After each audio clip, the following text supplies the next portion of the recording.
je m'appelle Anne Bourdu, je suis avocat, j'interviens depuis une quinzaine d'années dans les domaines de propriété intellectuelle, droit économique, consommation, distribution et communication. J'ai travaillé pendant plusieurs années dans un cabinet américain et je suis désormais associée d'un cabinet qui s'appelle Lext, qui est à Paris et qui intervient pour des clients français et étrangers, s'appuyant également sur un réseau de correspondants à l'international. Je suis également active dans le domaine de l'innovation, notamment dans le cadre d'une association qui s'appelle le CINOV, dont je suis membre du comité directeur et qui, comme son nom l'indique, intervient pour faire la promotion de l'innovation et aider des startups qui ont des idées innovantes et qui ont besoin de support pour les mettre en place. Et enfin, je suis médiateur auprès du Centre de médiation et d'arbitrage de Paris. Aujourd'hui, j'interviens au sujet de l'huile de palme, puisqu'il m'a été demandé par l'IRC de participer à un colloque à la fin du mois de juin, faisant intervenir des scientifiques et des juristes, notamment sur toutes les questions des incidences des produits dits gras sur le plan de la santé et sur l'information qui était faite de ces produits à l'égard des consommateurs. Dans ce cadre-là, je suis intervenue tout particulièrement par rapport à l'effet de mode actuel, en France en tout cas, qui consiste pour un certain nombre d'industriels à reproduire la mention sans huile de palme sur leur conditionnement. Et il m'a été demandé donc de faire connaître mon avis juridique sur cette pratique. Alors, la reproduction de cette mention, elle intervient de façon contemporaine à l'application d'un règlement communautaire de 2011 qui oblige désormais les industriels sur les denrées alimentaires préemballées à faire indiquer la nature de l'huile végétale qui compose la denrée alimentaire. De sorte que maintenant, au lieu de trouver, comme jusqu'à présent, la mention huile végétale comme ingrédient, les consommateurs pourront voir s'il s'agit d'une huile de soja, d'une huile de colza, d'une huile de palme ou de toute autre huile. Ce règlement est applicable à partir du 13 décembre prochain. Pour ce qui concerne l'existence de cette mention sans huile de palme, évidemment, elle ne résulte absolument pas des dispositions issues de ce règlement communautaire. Et il me semble qu'elle suscite deux sujets de discussion, l'un par rapport au droit de la consommation et aux consommateurs, et l'autre par rapport aux situations de concurrence entre industriels qui apposent ou non cette mention. Alors, je vais faire très rapidement puisqu'on n'est pas dans un contexte strictement juridique, en tout cas qui ne s'adresse pas strictement à des juristes, mais en quelques mots, la conclusion des travaux que j'ai réalisés pour l'IRC peuvent être résumés de la manière suivante. Pour ce qui concerne les règles applicables en matière de consommation, qui sont pour l'essentiel similaires au niveau communautaire et au niveau français, il est interdit au titre de la publicité trompeuse d'indiquer dans les publicités associées à la vente de produits et y compris sur leur packaging des mentions qui peuvent être trompeuses pour les consommateurs du point de vue des caractéristiques essentielles des produits. Et on identifie parmi les caractéristiques essentielles qui doivent donner lieu à une information loyale les qualités qui peuvent être attendues de ces produits et leurs propriétés et leur composition. Et il est notamment prévu que cette information ne doit pas altérer le jugement du consommateur par rapport à sa démarche d'achat. Lorsque des informations sont volontairement portées par des industriels, notamment à l'occasion d'une polémique sur des ingrédients, il a d'ores et déjà été jugé par la Cour de cassation que l'industriel qui souhaite soutenir un des deux aspects d'une controverse doit faire état de l'existence de cette controverse ou au moins être clair sur le fait qu'il s'agit de sa position et la lier à l'existence d'une polémique ou en tout cas à des avis qui peuvent varier, notamment pour leur le fait qu'il soit étayé sur des informations scientifiques ou économiques, le cas échéant, qui soient vérifiables. Pour ce qui concerne plus particulièrement les denrées alimentaires, il y a une disposition dans le Code de la consommation qui prévoit que l'information délivrée au consommateur ne doit pas avoir pour effet de faire croire que la denrée qui leur est vendue, proposée à la vente, a des qualités que d'autres denrées alimentaires similaires n'auraient pas. Ensuite, pour ce qui concerne l'état de cette mention, du point de vue des concurrents, il est sanctionné évidemment par sur le fondement de la responsabilité délictuelle, le fait de jeter le discrédit sur un produit,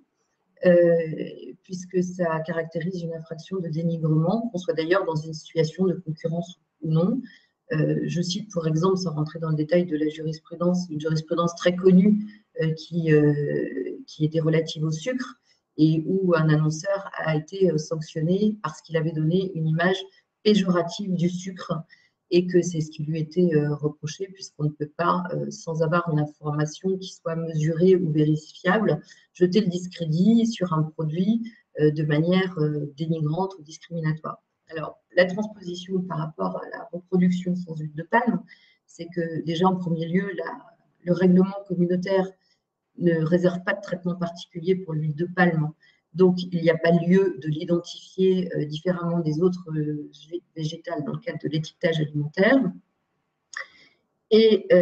pour ce qui concerne une information qui serait facultativement délivrée par les industriels concernant l'huile de palme, il est prévu spécifiquement par le règlement communautaire qu'elle ne doit pas avoir pour effet d'insister sur l'absence ou la présence d'un ingrédient pour influencer le comportement du consommateur sur des fondements qui seraient autres que parfaitement objectifs. Dans ce cadre-là, la mention sans huile de palme, tant du point de vue des consommateurs que de la situation concurrentielle, soit des concurrents, des opérateurs économiques qui utilisent l'huile de palme, soit des opérateurs économiques qui exportent ou exploitent l'huile de palme, paraît pouvoir engendrer une discussion juridique, puisque cette mention a pour effet de discriminer favorablement les produits qui la véhiculent, alors que cette information volontaire n'est pas formée ni sur aucune réglementation qui prévoirait de traiter différemment l'huile de palme, ni même par l'existence d'une évaluation scientifique qui justifierait que l'huile de palme soit traitée différemment dans l'étiquetage et l'information du consommateur. De ce point de vue, si vous avez l'habitude de voir sur les produits une information qui est mise en valeur spécifiquement car comportant certains ingrédients, dans tous les cas, à mes connaissances, il s'agit d'un renvoi systématique à une réglementation qu'on peut retrouver par exemple pour l'existence d'ingrédients allergènes identifiés comme tels, puisqu'il y a une réglementation spécifique pour ce type d'ingrédients avec un étiquetage qui résulte dans l'intérêt des consommateurs de la présence de cet ingrédient, ou qu'on peut trouver par exemple par rapport au bisphénol A, qui lui aussi a fait l'objet d'une polémique, mais à juste titre, puisque la communauté scientifique a rendu des conclusions parfaitement claires sur ses conséquences, et c'est ce qui a permis de justifier que le bisphénol A soit traité de façon particulière dans l'étiquetage alimentaire. Voilà en quelques mots l'éventail des travaux qui ont été faits sur la mention sans huile de palme, et je suis bien évidemment à votre disposition pour toute question que vous pourriez avoir.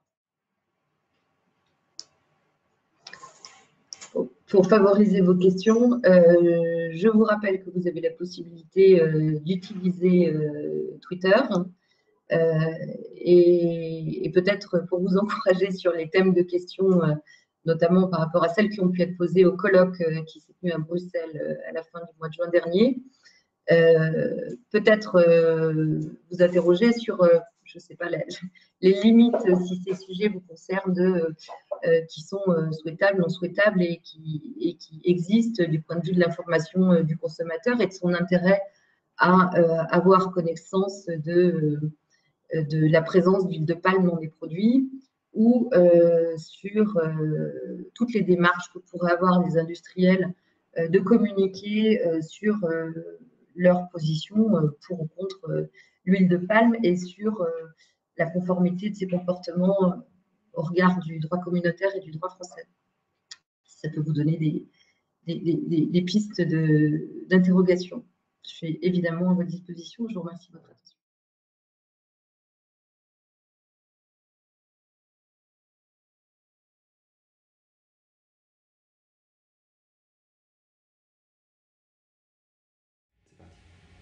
Alors, plusieurs questions ont été posées sur les sanctions applicables en cas de non-conformité ou de non-respect des règles que j'ai évoquées. Alors, pour les prendre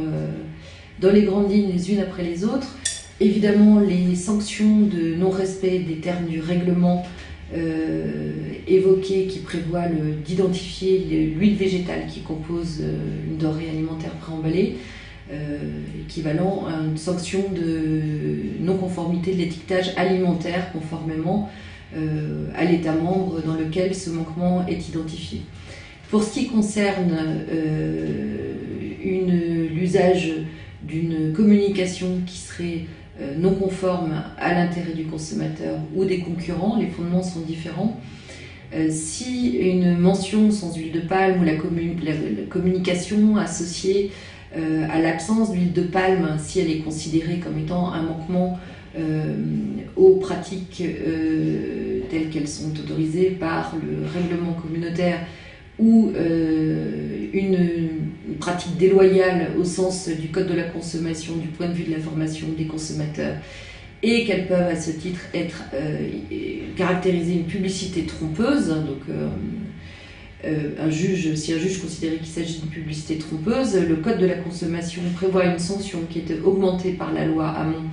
il y a quelques mois, qui est d'ores et déjà une peine d'emprisonnement qui peut aller jusqu'à 2 ans et une amende pouvant s'élever à 300 000 €, sachant que le texte précise également que la sanction peut s'élever jusqu'à 10% du chiffre d'affaires annuel moyen réalisé par l'annonceur à l'initiative du manquement, ou bien enfin par une enveloppe par 50% de l'enveloppe du budget publicitaire consacré à la campagne ayant fait l'objet de la consommation. S'il s'agit d'un manquement constaté par un juge du point de vue d'une situation au regard de ses concurrents, ou parce qu'une infraction de dénigrement est caractérisée, conformément aux règles classiques de la responsabilité délictuelle, il faudrait identifier le préjudice qui résulte du manquement constaté, et qui peut évidemment être considéré par un préjudice d'image d'opérateurs économiques, et évidemment par un détournement une baisse de leur chiffre d'affaires, ou un détournement d'activité, ceci étant évidemment à l'appréciation du juge, avec un certain nombre d'éléments qui doivent être communiqués dans ce type de procédure pour établir le périmètre et la matérialité du préjudice. Donc la question m'a été posée de savoir si un jugement qui a été rendu par le tribunal de commerce de Paris dans une affaire relative à une enseigne de grande distribution qui a considéré qu'une communication relative à l'huile de palme, et dont le tribunal de commerce a jugé que cette communication était dénigrante, était transposable à la mention sans huile de palme. Déjà en premier lieu, ce jugement du tribunal de commerce, qui donc a considéré que cette communication était constitutive d'un dénigrement, a été annulé par la Cour d'appel de Paris, non pas sur le fond, mais parce que l'association des producteurs ivoiriens à l'origine de cette action